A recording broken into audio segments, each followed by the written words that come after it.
Hi guys, sa mga sakit na ganito, skin disease, makakatulong po ang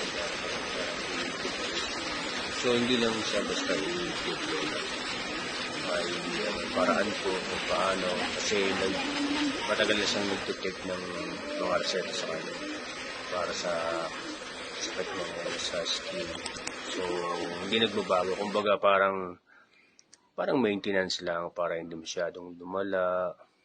So hindi talaga nagbabago hanggang sa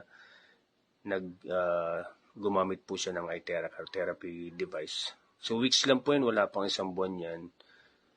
At yan po, tingnan mo, nagtutubig pa yan nung una. Tapos nag-dry. Ngayon, tingnan mo, ang ganda ng result. Super. Grabe ang iTerra. So PM lang po huwag maiya. Thanks.